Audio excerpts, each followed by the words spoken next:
오늘 우리 광고했던 것처럼 우리 문만덕 그 집사님 그 팸에서 우리 교회를 이렇게 방문해 주셔서 함께 예배하게 됨을 정말 진심으로 감사하고 하나님께 영광을 올려드립니다. 오랫동안 기도와 물질로 섬겨주셨기 때문에 더 많이 감사하고 그렇게 기쁜 것 같습니다. 저도 여러 교회에서 이렇게 사역도 해보고 또 여러 강사 목사님들도 이렇게 초빙해서 모실 때도 많이 있었는데 그럴 때마다 이제 좀 아쉬운 것들이 있었다면은 그 초대받은 또는 가서 이렇게 이 말씀을 들을 때마다 그 말씀을 듣는 성도님들이 가장 궁금해하는 것들이 있는데 그걸 말씀을 설교 중에 잘 안 하시더라고요. 그게 이제 뭐 마칠 때쯤 이렇게 궁금증이 가실 때가 있는데 저 목사님은 어떤 분인가, 또 교회는 어떻게 또 섬기고 계신가, 뭐 등등 이런 것들이 있을 거지 않습니까? 네, 저는 그래서 그 설교를 이렇게 준비하다가 이런 궁금증을 빨리 해소해 드려야 되겠다 이런 생각 때문에 뭐 저에 대한 것, 또 교회에 대한 것을 이렇게 먼저 소개하고 소개하면서 말씀을 좀 나누려고 합니다. 우선 저는 아시다시피 기쁨의 동산교회에서 사랑을 참 많이 받으면서 2006년부터 2012년까지 그 12월 정도 이렇게 되는데 6년 4개월 정도를 사역을 했습니다. 기쁨의 동산교회에서는 다른 곳보다도 오직 중등부만 그렇게 이제 섬기게 됐는데 북한에서 우리나라를 쳐들어오지 못하는 이유가 있대잖아요. 중이가 무서워서 그렇다고 하는데 그 무서운 아이들과 함께 6년 4개월을 보냈으니 어떠했는지 상상해 보십시오.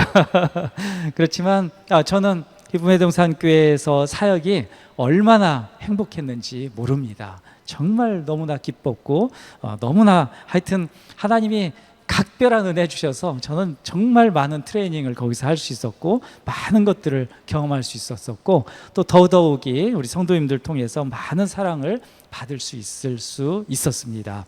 자, 안산 동산교회로부터 기쁨의 동산교회가 분립 개척했던 게 2006년 8월 27일이거든요.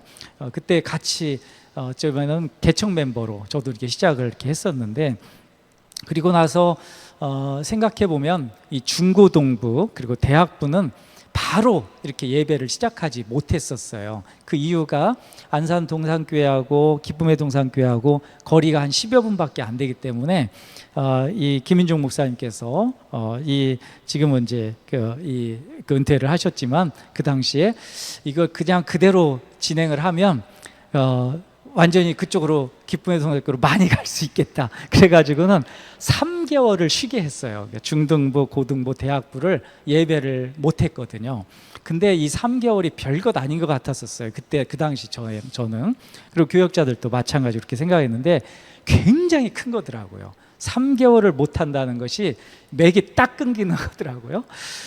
그래서 하여튼 그렇게 이제 준비 모임만 3개월 하고 이제 중등부 예배, 이제 저 같은 경우는 중등부를 맡아서 했었으니까요. 그렇게 시작을 했는데 이제 0명에서 시작한 거죠. 0명에서 누가 올지 모르고 진짜 이건 상상이 잘 안 되실 수도 있습니다. 상상이 잘 안 되실 수 있는데 진짜 누가 올지 모르는 그 진짜 개척하는 그런 마음으로 시작을 했던 것이 이제 중등부. 뭐 다른 목사님들도 이제 고등부, 대학부를 청년부를 이렇게 시작했던 것인데 하여튼 이 중등부를 그렇게 이제 시작하게 됐습니다.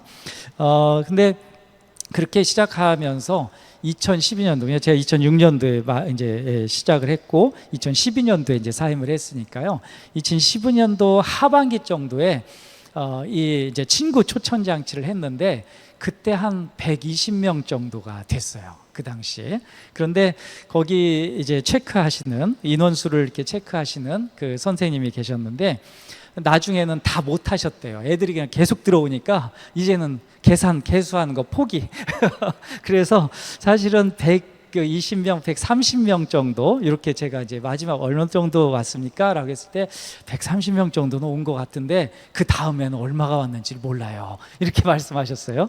그래서 지금도 이 130명 이후에는 몇 명이 왔는지는 하나님만 아십니다. 예, 그때 정말 그렇게 쏟아지도록 하나님께서 큰 부흥의 역사를 경험할 수 있도록, 그리고 맛볼 수 있도록 해주신 것도 얼마나 감사한지 모릅니다.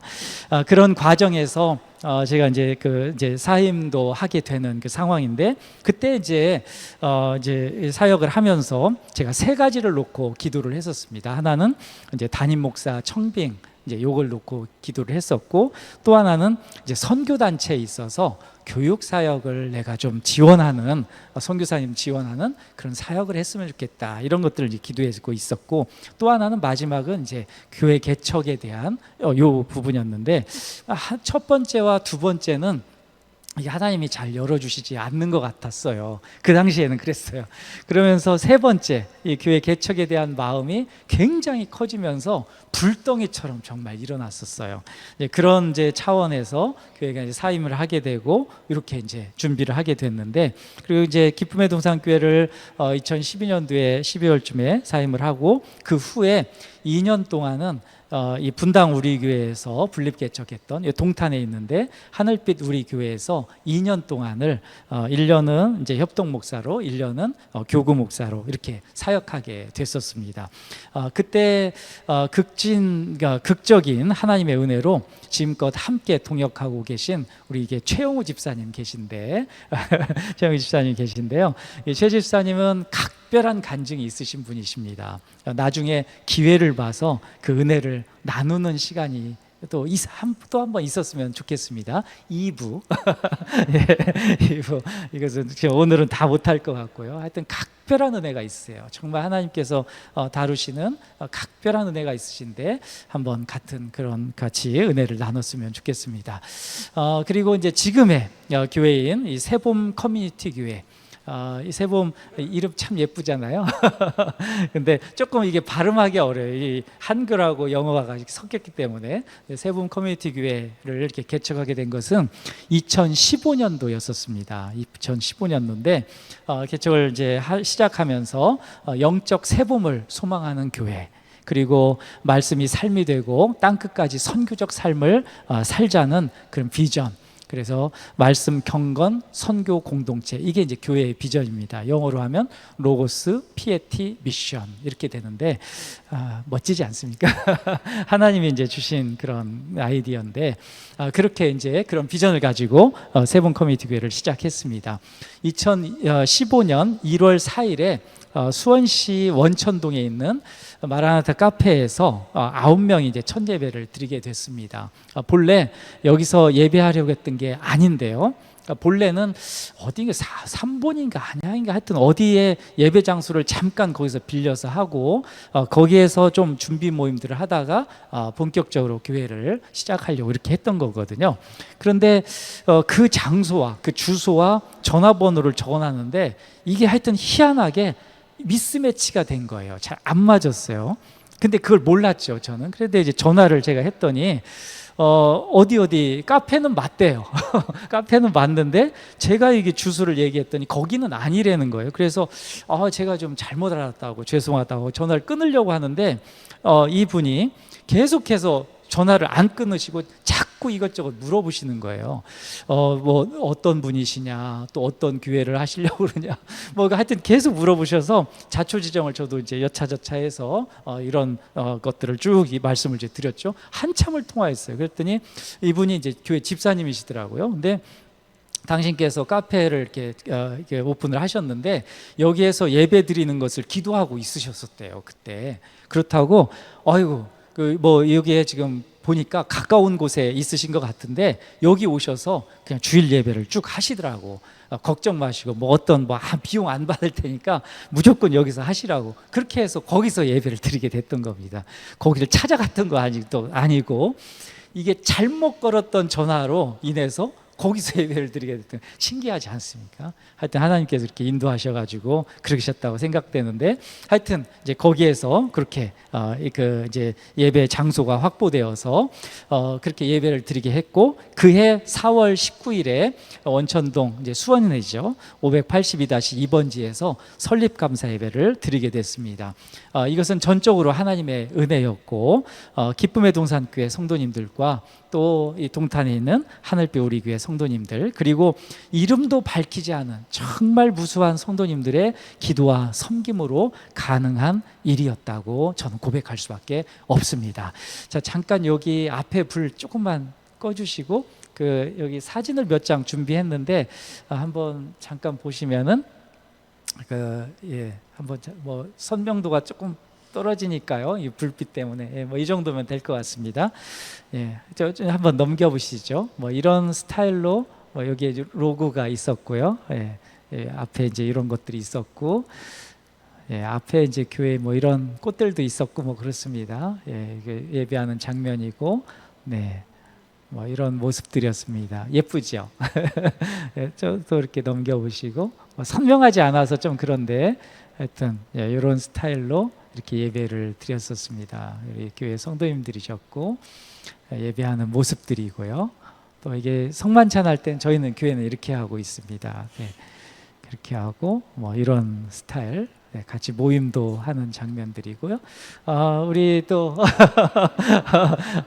이렇게 오셔서 그 찬양도 해주셨고, 이렇게 외국인들하고도 이렇게 그 행사를 했던 적이 있습니다.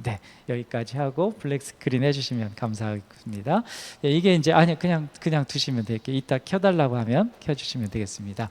자, 이게 이제 원천동에서 첫 번째로 이제 그 예배를 했는데, 그런데 여기서 문제가 좀 생겼어요. 저희가 건물주분하고 해서 당시에, 지금은 뭐 좀 젠트리피케이션, 혹시 용어 들어보셨나요? 이게 건물주가 뭔가 하여튼 이렇게 해가지고 나갈 수밖에 없는 그런 상황들, 뭐 이런 문제들이 생겨서 이 원천동에서 철수할 수밖에 없었습니다. 하여튼 이 눈물을 머금고, 그래서 수원시 망포동으로 이제 교회를 이전해야 하게 됐는데, 개척한 지 2년 만에 이런 일이 당해가지고 얼마나 이 당황스러운지 모르는데, 그렇게 하여튼 원천동에서 망포동으로 교회를 이전하게 되었고, 망포동으로 교회를 이전하고서도 하나님이 큰 은혜를 부어주셨어요. 특별히 거기에서는 마을 공동체 사역, 또 작은 도서관 사역, 이런 것들이 거기서 아주 적극적으로 했는데, 얼마나 잘했냐면 경기도 지역에서 모범 사례로 소문이 나가지고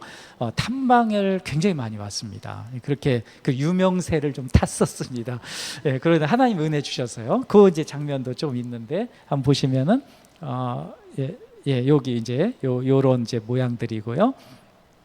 스타일은 비슷하게 좀 이렇게 꾸몄었는데요. 그리고 개관, 이제 작은 도서관 개관도 이렇게 시작을 했었고, 이런 그때는 아이들이 굉장히, 주변에 있는 아이들이 많이 와서 점핑 클레이도 하고 뭐 이런 이제 사역들을 쭉 진행을 했었습니다. 이게 굉장히 몇 차수대로 거기서 만든 작품들이에요. 그 아주 이제 우리 사모님은 굉장히 그 아주 원래 새삼스러우실 거예요. 장면이. 그리고 이렇게 그 많은 또 모임들도 갖게 되고, 그 수두엽이라는 이제 작은 도서관 그 모임에서도 이제 여기서도 자주 이렇게 갖게도 하고 그랬었고요. 블랙 스크린 좀 해주시고요. 자, 여기서도 이제 이런 그 많은 사역들을 하게 됐었고, 하여튼 소문이 많이 나게 됐는데, 근데 여기서도 또 이 건물주분하고 또 문제가 좀 생겨갖고, 하여튼 이게 너무 인테리어를 잘 해놔서 그런지 그런 문제가 돼서 다시 이전을 해야 되는 상황이 됐어요. 2년 만에. 이게 왜 그랬는지 하여튼 저도 지금도 잘 이해할 수는 없습니다. 하여튼 급하게 교회 장소를 물색하게 되었고, 하나님께서 이곳 이제 곡반정동으로 인도하셨습니다. 이곳으로 올 때는 사실 마치, 저는 이런 표현을 자주 쓰는데, 피난 오듯이 이곳으로 받고 얼마나 이 당황했는지 모릅니다. 2019년대에 이제 이전을 하게 됐는데 얼마 못 가서 우리 잘 아시다시피 코로나19 그 팬데믹이 터졌잖아요. 그래서 여기 이전을 했는데 이제 코로나 때문에 또 교회 사역들을 제대로 할 수가 없는 그런 상황들, 그런 고통 속에서 기간을 지내야 했습니다. 근데 그때 온라인 예배도 그때 이제 병행해서 시작할 수 있었는데 그렇게 이제 2015년도에서부터 지금 이제 2025년도까지 10여 년 정도를 이렇게 세봄 커뮤니티 교회 이제 사역을 하고 있습니다. 자, 이제 불을 켜주시면 되겠고요. 예, 그렇게 이제 보시면 되겠습니다. 사람들은 자신에게 어려움이 찾아오면 마음이 불편해지기 쉽습니다. 그렇잖아요. 저도 그랬습니다. 이런 과정을 거치면서 두 번, 그러니까 2년 동안 2년씩 두 번을 이전을 하면서 왜 나에게 이런 시련이 닥쳐오는가? 또 왜 우리 교회가 이런 고난을 겪어야 되는가? 믿겨지지 않는 현실 앞에서 어깨가 이렇게 처지기도 했었고 또 예상치 못한 상황 앞에서 당황하기도 했습니다. 두 번의 교회 이전을 겪으면서 상당한 고뇌를 해야 됐던 것이 사실입니다. 제가 목회자로서 부르심을 받은 것이 정말 맞는가? 혹시라도 내가 인간적인 생각으로 그냥 억지로 이렇게 하고 있는 것은 아닌가? 이런 생각이 휘몰아치기도 했습니다. 그런데 그때마다 하나님의 말씀이 저와 우리 교회를 이끄셨습니다. 그것에 대한 두 가지 증거가 있는데 그 실제적인 증거입니다. 제가 말씀드리는 첫째 증거는 그 과정을 함께 해주셨던 성도님들입니다. 우리 교회 성도님들께서 교회 이전과 일련의 일들에 대해서 전적으로 동의하고 함께 해주셨습니다. 우리 교회 성도님들도 마찬가지로 힘겨우셨을 텐데 내색하지 않으시고 항상 저의 의견에 전적으로 동의해 주시고 지금까지 기도해 주시고 계십니다. 이것이 저에겐 너무나 감사한 일이고 큰 증거가 아닐 수 없습니다. 둘째 증거는 우리 교회를 위해서 함께 기도해 주시는 성도님들이십니다. 오늘 같이 오셨지만 우리 문만호 집사님 팸, 그리고 우리 안혜숙 집사님 팸, 그리고 방영희 권사님, 그리고 기쁨의 동산교회 성도님들의 끊임없는 기도를 통해서 얼마나 큰 힘을 얻을 수 있었는지 모릅니다. 이것은 제가 그냥 립 서비스 하는 게 아니에요. 제가 이렇게 어깨가 축 처졌을 때 그런 생각들이 떠오르는 거죠. 집사님들이 기도하고 계시겠구나, 권사님들이 기도하고 계시구나, 장로님들이 교회를 위해서 그렇게 기도하고 계시겠구나, 이런 생각이 떠오르면서 제가 다시 버틸 수 있게 되고 힘을 얻게 됐었습니다. 여하튼 이런 것은 전적으로 하나님의 은혜로 된 것이고 오직 하나님만 영광을 받으셔야 합니다. 저는 1년의 이 과정을 통해서 얼마나 많은 깨달음을 얻었는지 모릅니다. 교회는 혼자서 사역하는 것이 아니고 한 형제요 자매된 그리스도인들이 함께 짓고 또 함께 지어져 가는 것임을 깊이 배울 수 있었습니다. 오늘 성경에서도 함께 지어져 가는 것이 얼마나 아름다운 것인지를 가르쳐주고 있습니다. 오늘 본문은 출애굽기 그리고 에베소서 우리 말씀을 같이 봤는데 이 두 개가 함께 연결되는 그런 말씀입니다. 크게 두 가지 가르침을 우리에게 주고 계신데, 하나는 우리는 하나님의 말씀대로 지음을 받았다는 것입니다. 시험을 받는다는 그런 것인데, 먼저 출애굽기 25장 8절 9절 말씀인데요, 자막 보이실지 모르겠는데 같이 한번 읽어볼까요? 8절, 내가 그들 중에 거할 성소를 그들이 나를 위하여 짓되 물은 내가 내게 보이는 모양대로 장막을 짓고 기구들도 그 모양을 따라 지을지니라. 아멘. 하나님 모세에게 성막의 그 청사진을 세밀하게 보여주십니다. 이렇게 지어라 라고 하는 것이죠.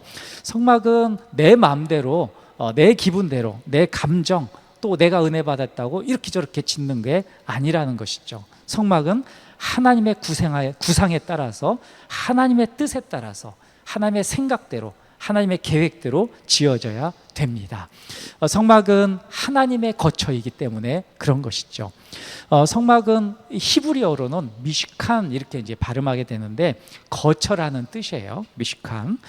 근데 이 성막은 이 성막을 전체적으로 세 등분으로 되어 있는데 지성소, 성소, 뜰, 반대로 얘기하면 뜰, 성소, 지성소 이렇게 세 등분으로 되어 있는 걸 요걸 이제 성막이라고 하거든요. 미시칸 이제 히브리어로는. 반면에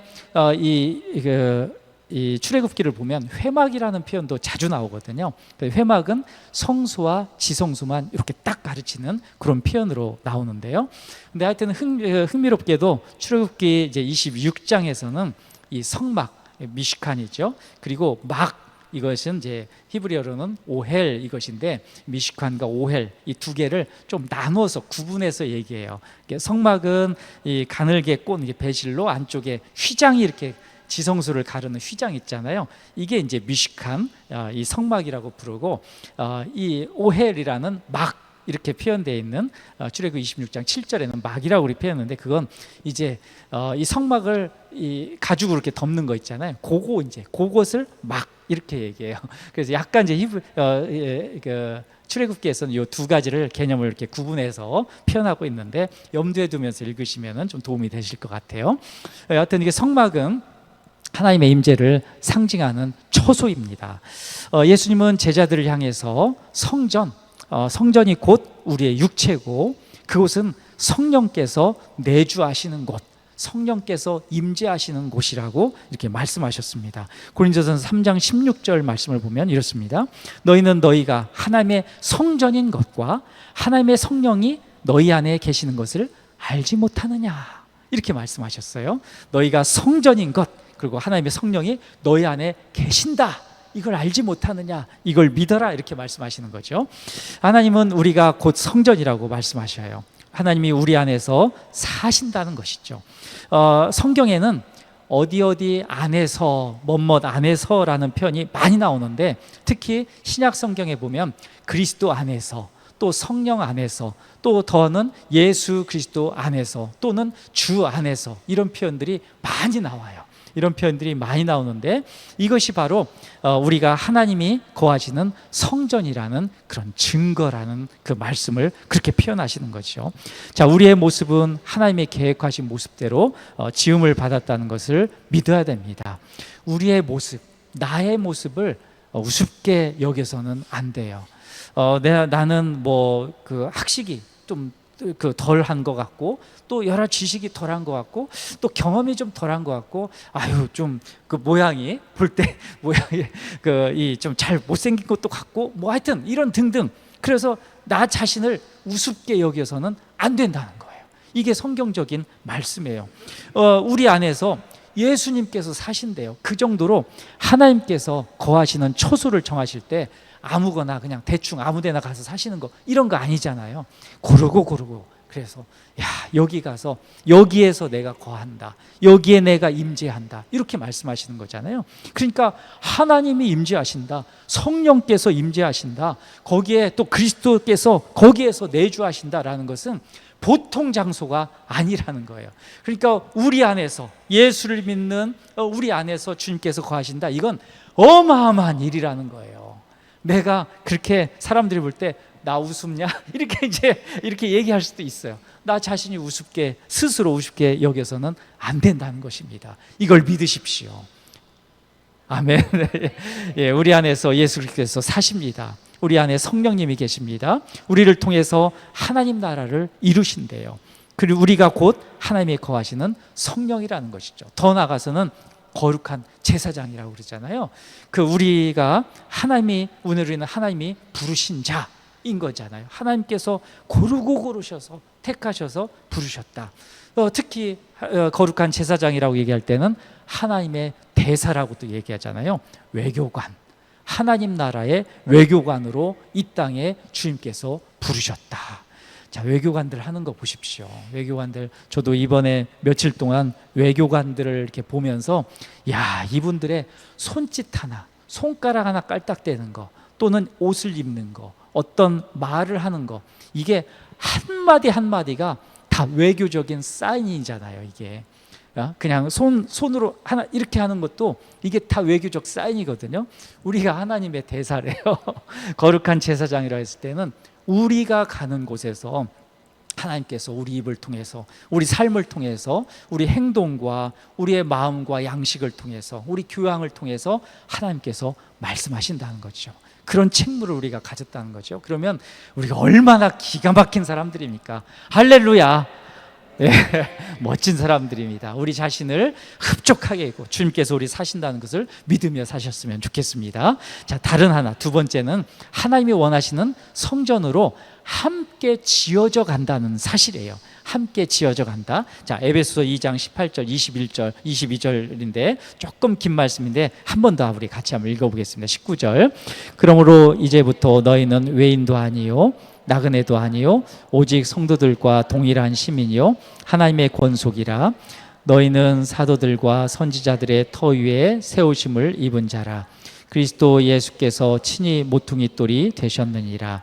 그의 안에서 건물마다 서로 연결하여 주 안에서 성전이 되어가고 너희도 성령 안에서 하나님이 거하실 초소가 되기 위하여 그리스도 예수 안에서 함께 지어져 가느니라. 아멘. 자, 분명히 기록되어 있죠. 예수님 안에서 우리 세 사람, 새 공동체가 되었다 이렇게 말씀하는데, 여기서는 특별히 유대인과 이방인이 연합된 공동체라는 그런 뜻입니다. 이것을 나타낸 말이 하나님 나라, 하나님의 가족, 하나님의 성전 이런 표현인데, 유대인과 이방인은 이제 하나님 나라의 백성이고 하나님의 가족이고 하나님의 성전이래요. 자, 예수 그리스도께서 오심으로 인해서 이전에, 그러니까 구약의 성막, 성전은 필요 없게 됐어요. 예수님의 오심으로 인해서 엄밀히 말하자면 성막과 성전은 하나의 건물일 뿐입니다. 그 안에 중요한 것은 하나님이 계시냐, 이게 중요한 것이죠. 아무리 멋들어지게 지어도 거기서 하나님이 안 계시면 소용이 없는 것이죠. 그 안에 주님이 계시느냐, 이게 중요한 것이죠. 예수님이 이 땅에 오셔서, 근데 우리 안에서는 아예 이사 오셔가지고 주님이 하늘나라에서 오셔가서 이사를 우리 마음에 오셨대요. 그래서 우리 자신의, 우리 안에 사시고, 그래서 우리 자신이 성전이라고 이렇게 말씀하는 것이죠. 예수님이 아예 우리 안에 이사를 오셔서 사시는 것이죠. 예수님이 친히 모퉁이돌이 되셨다라는 것은 유대인과 이방인을 잇는 중요한 연결점이 되셨다, 이런 표현인데, 건축가들, 저는 뭐 건축의 전문가는 아니지만 건축가들이 말할 때 건축물에 있어서 이 모퉁이돌이 굉장히 중요하대요. 이 모퉁이돌을 중심으로 딱 놓고 거기에 이제 터가 딱 잡히는 거고, 그 터를 중심으로 이제 하나하나 연결해서 지어져 간대요. 그 모퉁이돌이 중심이다, 여러 가지 연결하는 중심점이다, 이런 것이죠. 유대인과 이방인이 예수님의 터 위에서 성전이 될 수 있는 이유가 바로 이겁니다. 모퉁이돌, 이게 예수님이 그 터, 거기에서 이방인도 또 유대인도 함께 어우러져서 성전이 되어간다, 이런 것이죠. 자, 새 성전의 목적은 딱 하나입니다. 하나님이 거하실 처소가 되기 위한 것. 이제는 한 시민이고 한 가족이고 한 집에 산다는 거예요. 유대인과 이방인이 서로 기둥이 되고 벽도 되고 들보도 되면서 건물이 되어간다는 것이죠. 그 집이 하나님이 집입니다. 그곳에 주님이 사시는 것이죠. 특히 22절 말씀에 보면 그리스도 예수 안에서 함께 지어져 가느니라, 이 말씀에 주목해야 되는데, 그리스도 예수 안에서 함께 지어져 가느니라. 다시 한번 에베소서 2장 22절을 한번 볼까요? 같이 한번 읽어볼까요? 너희도 성령 안에서 하나님이 거하실 초소가 되기 위하여 그리스도 예수 안에서 함께 지어져 가느니라. 아멘. 참 멋진 말씀입니다. 하나님의 성전은 혼자 짓는 게 아닌가 봐요.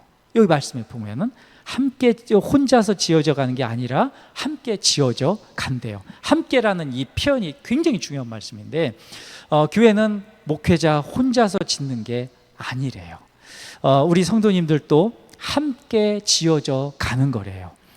이것은 어떤 교회든 동일한 원리인 것이죠.